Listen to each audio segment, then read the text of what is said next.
3차시 시작하겠습니다.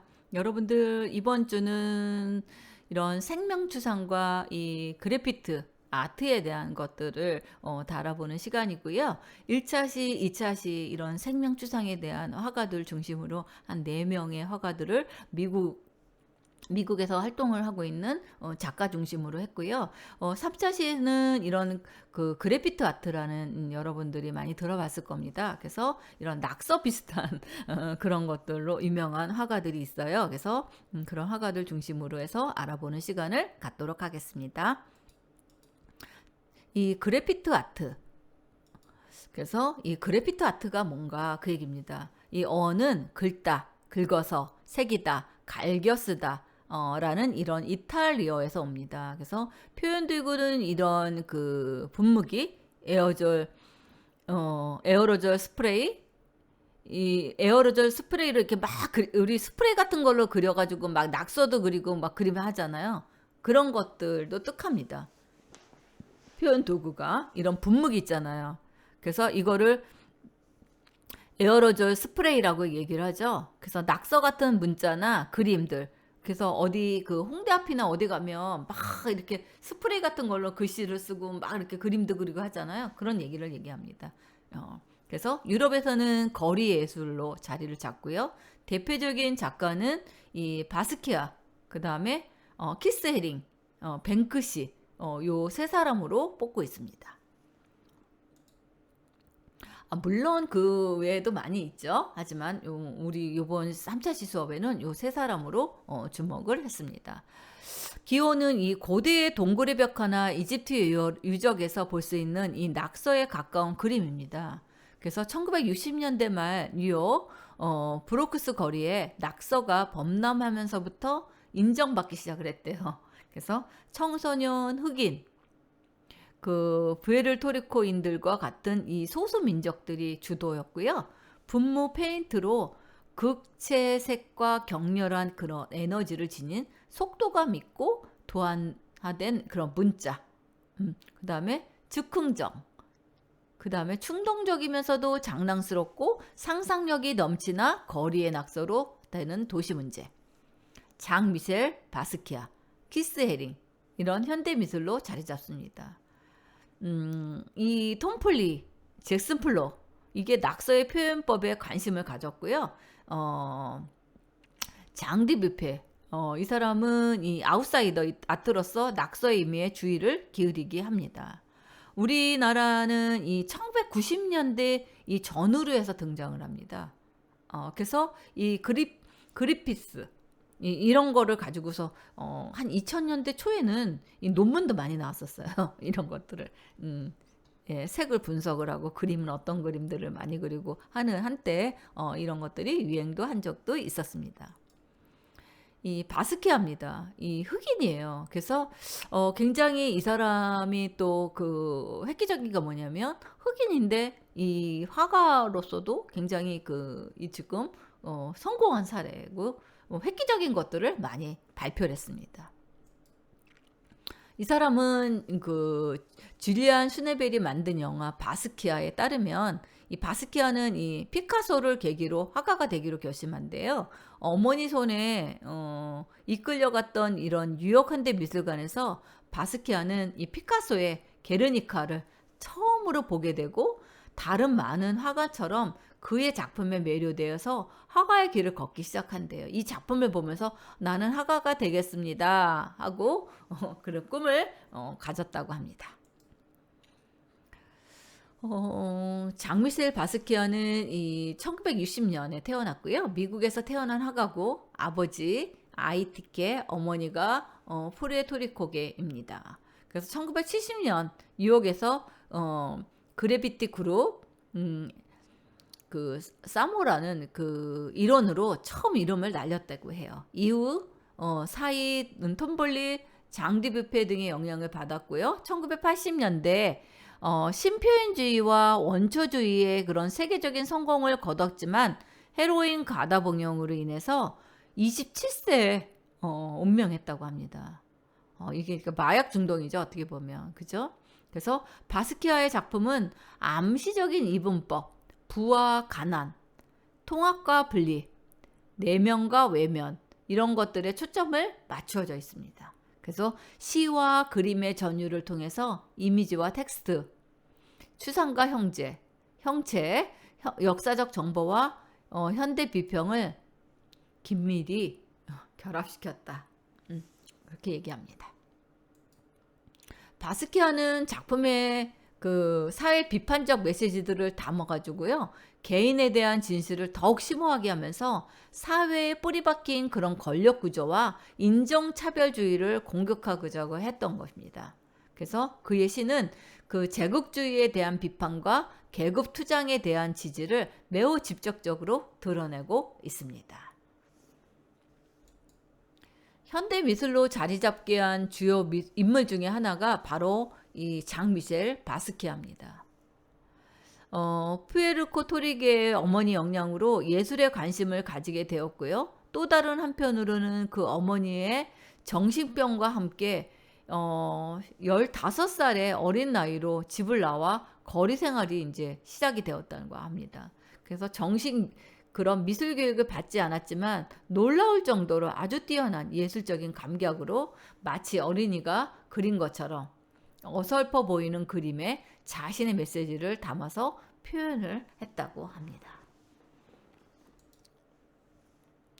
자신의 그런 어린 시절 경험들이 그대로 녹아나 주로 자전적 이야기, 흑인, 영웅, 만화, 해부학, 낙서, 기호, 상징, 죽음과 관련된 주제들이 대표적입니다.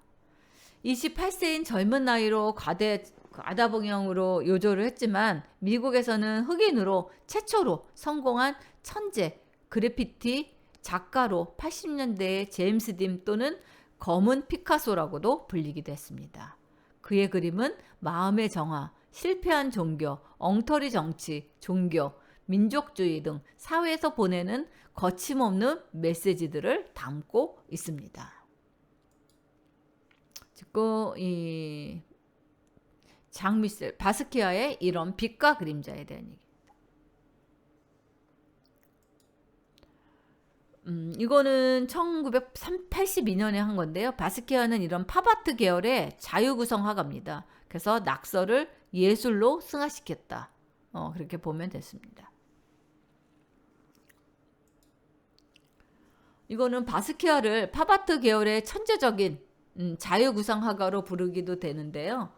이는 팝아트의 재앙인 이 앤디 워홀, 유명인을 아이콘한 초상입니다. 그래서 반복적인 이런 상품 이미지들을 통해서 미국 문화의 속성을 논평의 그런 만남 때문일 것이라고 봅니다. 그래서 제목이 두 사람이에요. 화상이고 브루노 비셔버거의 중재로 만나서 처음 그림을 그렸다고 합니다. 작품을 본 앤디 홀이 바스키아의 재능을 인정하게 되면서 두 사람은 급속도로 친해진대요. 그래서 비셔버거의 제안으로 둘은 공동 작업도 하고요.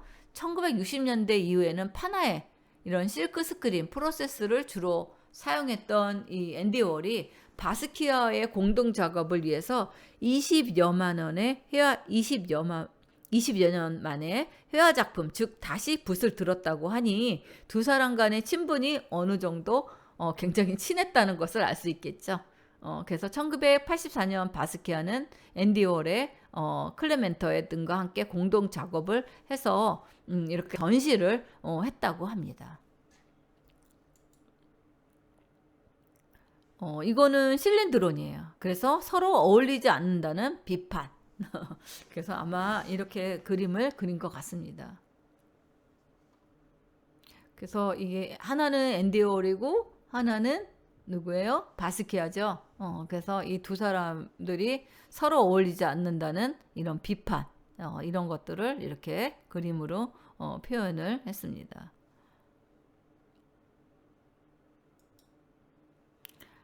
이것도 아크릴로 이렇게 그림을 그렸어요. 근데 이거는 바스키아는 이 1977년, 79년에 사모라는 이름으로 1980년 이 왕관 기호, 저작권의 의미를 뜻하는 뭐 이런 C라는 공중의 기호를 사용합니다. 그래서 왕관이 상징하는 의미는 작품에 등장하는 인물들에게 존경과 찬미를 나타내기도 하고, 후에 이 바스키아민의 고유한 기호, 곧 이 난이로 쓰기도 합니다. 그래서 그 예로 이번 전시 작품 중에 이런 자동차와 비행기가 그려진 이 무제, 붉은 십자가의 구급차와 비행기들이 마치 어린아이의 그림처럼 묘사되어 그의 유년 시절 교통사고에 대한 암시를 나타냅니다.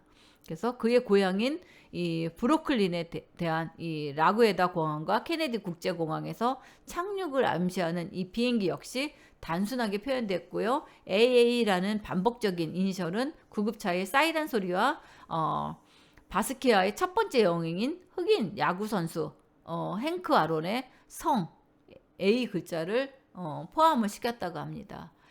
이미지 중심에 위치한 이 망치는 당시 정선적인 이 야구 선수 행크 아론이 홈런을 치는 모습에서 비롯된 이 망치질하는 뱅크를 암시한다고 합니다.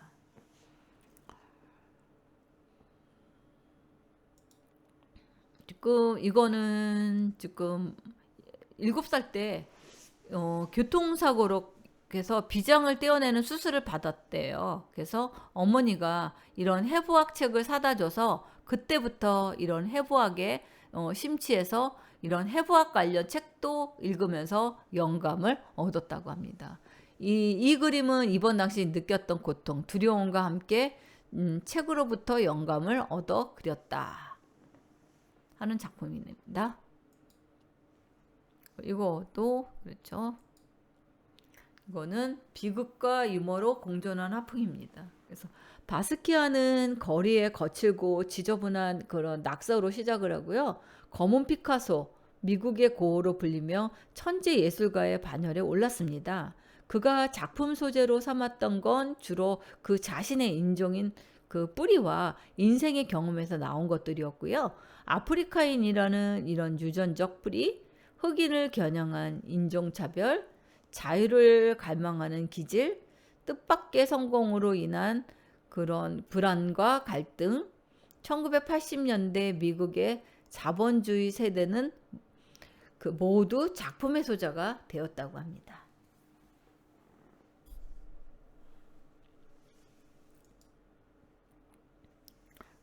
이것도 미국의 이미지 제공을 했는데요. 이것도 국제 갤러리에 있다고 합니다. 그래서 이런 작품들을 했고요.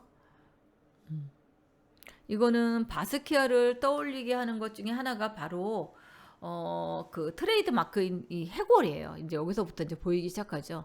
이 해골이라는 이 마크를 바스키아는 이런 해골의 그런 이미지나 이런 것들을 많이 나중에는 이제 사용을 하기 시작을 하죠. 이런 것들도 그림을 그렸고요. 이거는 카타르시스래요. 그래서 이런 것들을 이렇게 표현을 했고, 이거는 바스키아의 작품에는 이런 어린 아이의 이런 순수함, 폭력적인 요소, 도처에 막연한 이런 죽음, 생존, 이런 것들이 본능이 공존한다고 봅니다. 그래서 이런 비극의 냄새가 만연하는 가운데 유머를 잃지 않는 데는 이런 바스키아 예술의 핵심이기도 하고요. 그래서 바스키아가 화가로 활발하게 활동했던 시기는 채 10년이 되지 않지만 그 기간에 남긴 이런 3,000여 개의 페인팅하고 드로잉, 스케치는 그의 작품을 사랑하고 그의 이름, 죽음을 안타까워하는 이들이 오래도록 기억할 것이라고 믿습니다. 다음은 키스 헤링이에요. 여러분들 키스 헤링도 다 뭐 아시죠? 키스 헤링은 1958년 미국 펜실베니아주 레딩에서 태어났고요. 구추타운에서 성장하였습니다. 그래서 어린 시절부터 예술에 그런 흥미를 가졌고요. 1976년에 피츠버그의 아이비 전문 예술학교에 입학해서 그래픽 디자인을 공부합니다. 그는 1978년 뉴욕으로 이사를 와서 시각예술학교 입학을 해요. 그리고 뉴욕 거리의 벽면과 지하철 플랫폼에 그려져 있는 이런 낙서 스타일의 그림을 보고 깊은 영감을 얻어서 길거리 지하철, 클럽 등의 벽에 캔버스로 삼기 시작을 합니다. 그의 간결한 선과 생생한 원색, 재치와 유머가 넘치는 기법들은 뉴욕 지하철의 분필 그림으로서 처음 대중의 관심을 얻게 되었고요. 1981년 토니 사프라치의 갤러리에서 개인전을 열게 되었다고 합니다. 헤링은 이 전시를 계기로 스타 작가로 부상하게 되었는데 낙서화의 형식을 빌려서 새로운 회화 방식을 창조해낸 그의 그림은 뉴욕의 새로운 흐름을 주도하게 되었습니다. 그리고 활동 중에 마돈나, 앤디 워홀과도 친분을 쌓았고요.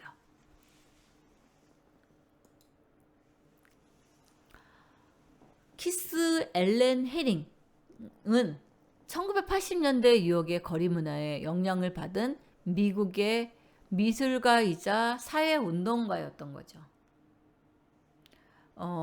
그래피티 그 예술가로 잘 알려진 그 인물로서 이 하위 문화로 낙인 찍힌 그 낙서화의 형식을 빌려서 새로운 해의 양식을 창조하는 거죠. 그래서 간결한 선과 강렬한 원색, 재치와 유머가 넘치는 표현으로 그의 이미지는 세계적으로 대중적인 인기를 얻고 있었다고 볼 수 있습니다. 미국의 그 그래피티 아티스트, 간결한 선과 격렬한 그 원색, 재치와 유머가 넘치는 표현으로 그 낙서를 통해서 사회를 변화시키는 그런 그 메시지를 전달하고 낙서를 통하여 뉴욕의 문화를 바꿔놓은 예술가이기도 합니다.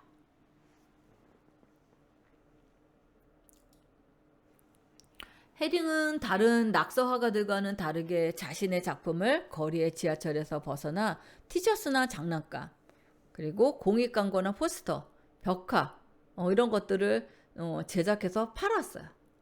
그래서 그는 이 탄생과 죽음, 사랑, 전쟁과 평화 이런 우주관을 바탕으로 해서 자신의 그런 작품 활동을 통해 다양한 이런 인종과 다양한 인종과 문화를 표현하고 인종차별 반대, 에이즈 교육, 동성애자 인권운동 등의 사회 문제를 다루었습니다.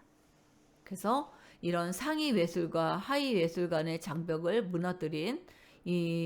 무너뜨리려고 노력한 그의 작품은 전 세계적으로 대중적 인기를 얻고 있습니다.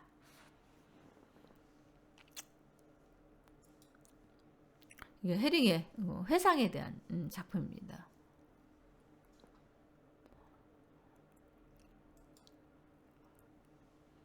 그리고 강렬하고 힘있는 선과 동심으로 돌아가는 느낌을 주는 원색의 색감, 신나게 율동을 주고 있는 듯 보이는 귀여운 캐릭터들, 그의 그림을 처음 보았을 때 가장 처음 든 생각은 귀엽다 하는 것이었습니다. 그래서 귀여운 그림들은 단순한 낙서가 아닌 하나의 온전한 예술로서 의미를 갖고 있다. 그래서 앤디 홀은 가벼운 주제를 무겁고 심각하게 표현한 반면 키스 헤링은 정반대로 무거운 주제를 가볍고 밝게 그려낸다.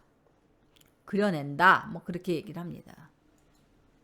이게 이제 그 키스 헤링의 작품이고요. 이게 지금 그 지하철에서 이렇게 그림을 그리는 그런 장면들을 이렇게 묘사를 했습니다. 이 예술의 폐쇄성에 의문을 가진 그의 지하철 광고판에 그림을 그리는 지하철 드로잉 시리즈를 시작해서 예술을 일상 속으로 그려드린 거죠. 그래서 포스터 음악, 앨범의 커버 디자인을 통해서 대중으로 한 발 더 다가갔고요. 또 뉴욕하고 이 도쿄의 팝, 이 숍을 열며 그 소수의 캐릭터들이 작품을 사던 과거의 관습을 뒤집어 누구나 그의 작품을 즐기고 소통할 수 있도록 노력을 했습니다. 그리고 1988년에는 에이즈에 걸려서 죽음을 앞둔 순간까지도 그는 삶에 대한 깊은 성찰을 예술을 통해 세상에 보여줬습니다. 우리의 삶이 예술의 그 한 걸음 그 가까워질 수 있게 해준 그의 예술의 삶, 삶은 곧 예술이다라고 얘기를 한다는 거죠. 그래서 귀족의 그 전유물로 여겨졌던 예술을 우리 모두의 삶 속에 녹아들게 한 이 죽을 때까지 붓을 놓지 못한 그에게서 삶은 예술 그 자체다라고 이야기를 할 수 있습니다. 그거는 잭슨 블록.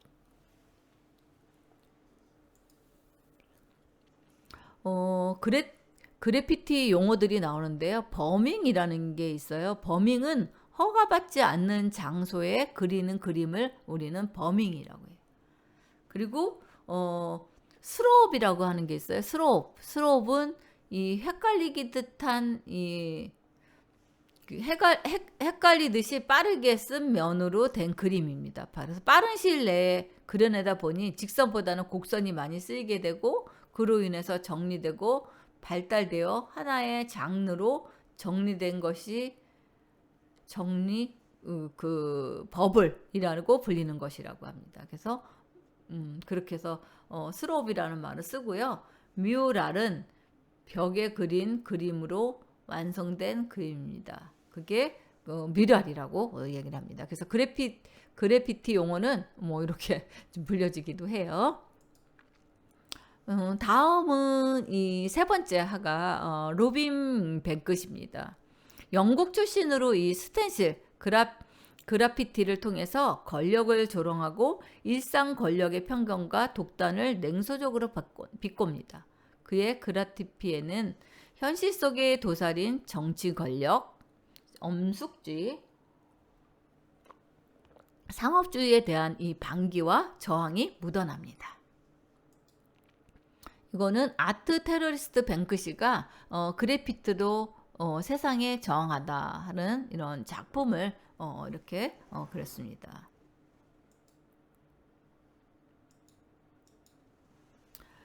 이거는 먼저 영국 거리 예술의 중심지인 이 혹스턴, 올드 스트리트, 교디치 그리고 새로운 트렌드를 만들어내고 있는 브릭 레인으로 이어지는 이 코스를 보시겠는데요. 이곳의 철도와 교량, 뒷골목에 온갖 종류의 그래피티가 가득합니다. 콜라주, 스티커, 시설물 등 이용한 창의적이고 기이한 그래피티가 많다.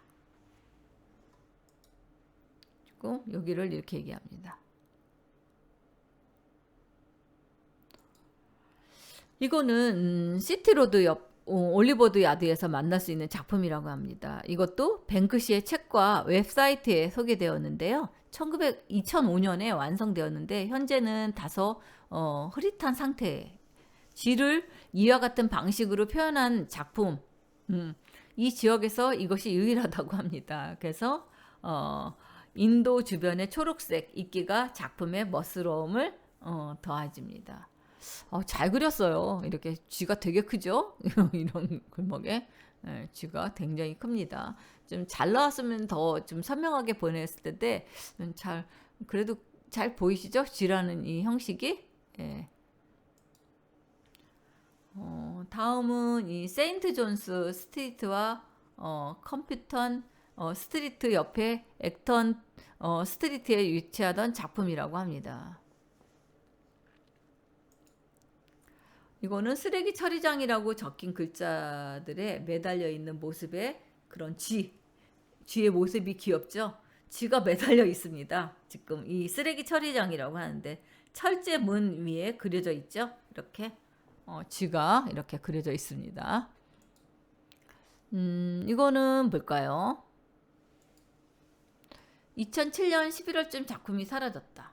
2008년 스코틀랜드의 유명한 경매사 라이언 앰플턴의 현대예술 경매에 나타났다. 이런 첫 번째 경매였는데 거리에 그런 그래피티 작품이 많이 등장했다고 합니다. 예.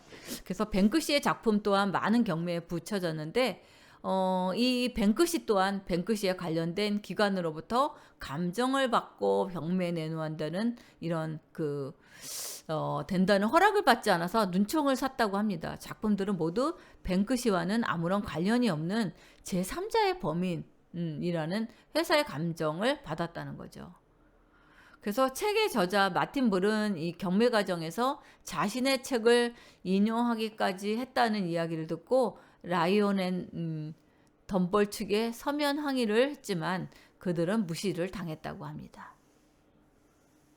그래서 물론 이 뱅크시는 이들에게 저작권을 요구하지 않았고요. 자신의 작품이 자신만의 그 애호가들이 경매장에서 거리 예술품이 사고 팔리는 모습이 보고 싶어 하지 않는다. 경매가는 매우 높게 책정되었고 작품의 80%가 팔리지 않았다. 경매가는 20파운드 약 35,000원부터 25,000파운드 약 4,500만 원까지 다양하게 있다는 거죠.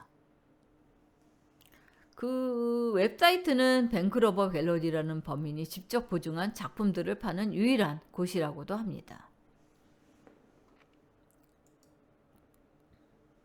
이것도 이런 풍선을 이렇게 그렸죠. 풍선을 든 소녀입니다.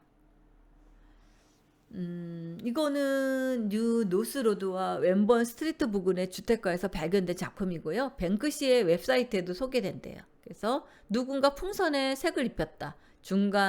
작품 중간에 토스터기가 그려져 있는 점이 재미있다.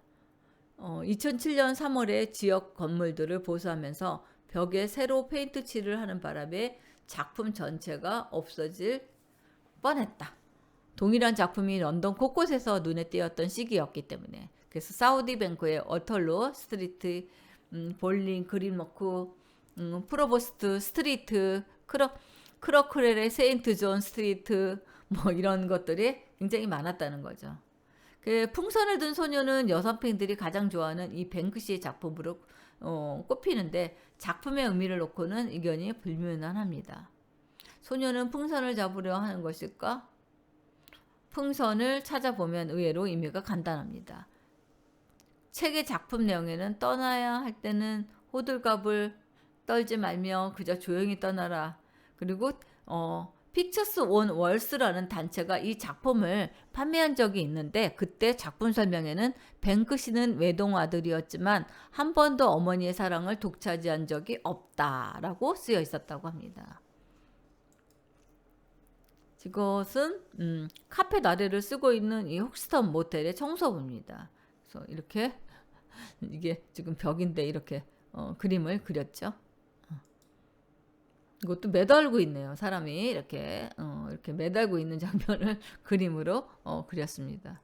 좀 야한 그림이죠. 이게 이제 바로 쥐 그림이 뱅크시의 대표적인 그래피티 아트 중에 하나죠. 그래서 여기도 공중전화 박스에 이렇게 쥐가 이렇게 스며져 있고 여기는 아예 서 있네요. 이렇게. 그래서 이렇게 있는 것을 알 수 있습니다. 이거는 뱅크시는 작품을 통해서 자신의 무정부주의적 삶을 얘기합니다. 그래서 권력에 대한 부정적인 시각뿐만 아니라 이런 사회 문제에 대한 냉소적인 이투와 풍자로 많은 사람들에게 공감을 주고 있습니다. 왼쪽은 화분 뒤에 CCTV를 그려서 이런 벽의 소녀를 감시하는 모습을 이렇게 벽이 이 소녀를 감시하는 모습을 그렸고요. 오른쪽은 작은 소년이 보안 요원을 받아고 이 CCTV 하에 있는 나라라며 낙서하고 있는 역입니다. 지금 이런 장면을 그림으로 그렸습니다.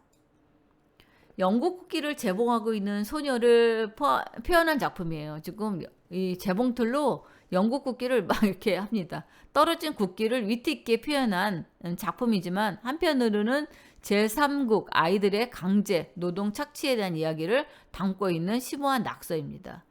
그리고 왼쪽에는 그냥 지나가는 행인입니다. 환경 문제에도 관심이 많은 뱅크시는 지구 그 온난화에 대한 냉소적인 문구로 많은 이들에게 환경 문제에 대한 관심을 유도하기도 했습니다.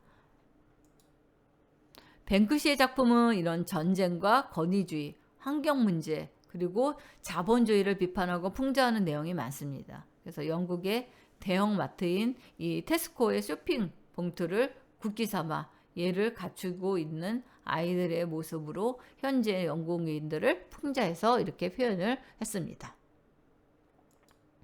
예. 이렇게 해서 지금 거의 그 1차 시, 2차 시, 3차 시 해서 우리가 그 생명, 추상화가 거를 중심으로 해서 했고요.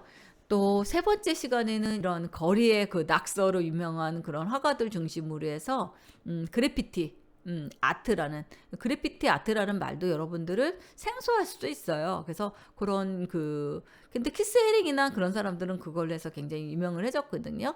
베스키아도 그렇고. 그래서 여러분들은